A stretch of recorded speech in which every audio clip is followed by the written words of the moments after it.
kababayan, Assalamualaikum warahmatullahi wabarakatuh. Madayaw, ug maayong adlaw kaninyong tanan. Magandang araw sa inyong lahat. Proverbs 19 verse 21 states, "Many are the plans in a person's heart, but it is the Lord's purpose that prevails." It took me 47 years to understand that my life was never meant to be only mine. Unlike others, I may not have been born to chase happiness. For a long time, I questioned the weight of responsibility to my family, to my country, and to everyone who called on me. Today, I have peacefully accepted that my life isn't like any other. Sa unang mga buwan pa lang ng aming termino, nakita ko na ang kawalan ng katapatan ni Bongbong Marcos Jr.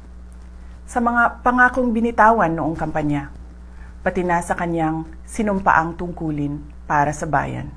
Dahil hindi ko kinayang maging bahagi ng 2025 national budget na tad-tad ng katiwalian, pinili kong umalis sa gabinete.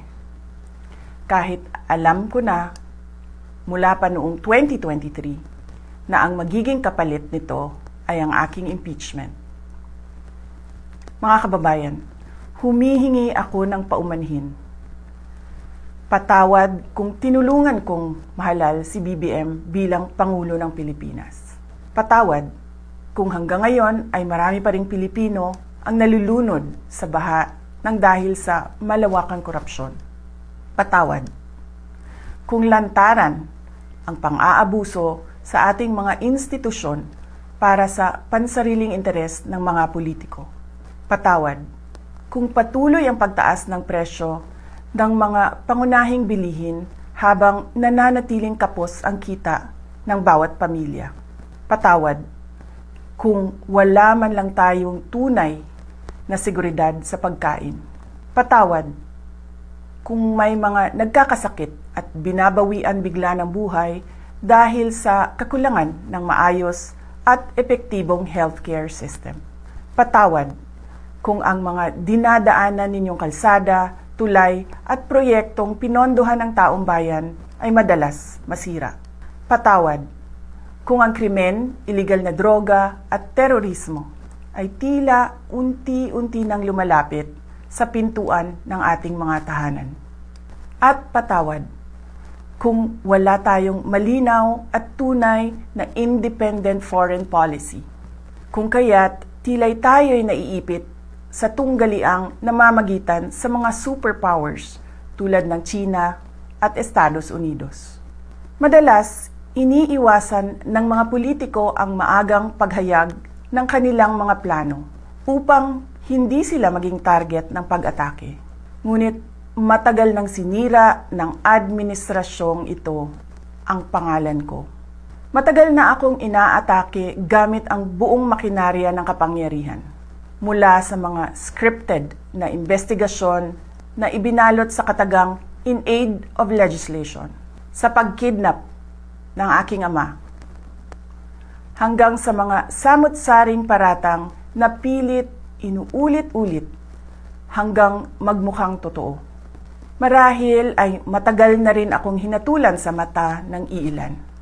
Hindi ako kailanman natakot sa pagsira nila ng pangalan ko.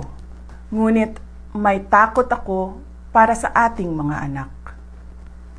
May takot ako para sa mga susunod na henerasyon. May takot ako para sa mga kababayan nating walang bahay sa ibang bansa, walang pangalawang pasaporte, walang ibang matatakbuhan kundi ang Pilipinas. Kahit ito'y patuloy na nalulugmok sa kahirapan. Na ako'y kahadlok nga, moabot ang adlaw nga dawato na lang nato ang kapobrehon isip kapalaran. Nga maanad na ta sa sayop, nga mawad-an na lang ta og paglaom. Ug labaw sa tanan na ako'y kahadlok nga moabot ang adlaw nga wala na tay Pilipinas nga ikahatag sa atong mga anak. I cannot kneel before each and every Filipino to beg for forgiveness.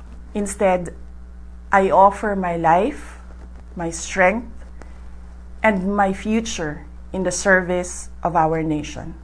Mga kababayan, ibalik natin ang tapang at malasakit. Para sa Diyos, para sa bayan, at para sa bawat pamilyang Pilipino. Ako si Sara Duterte, tatakbo bilang Pangulo ng Pilipinas. Syukran.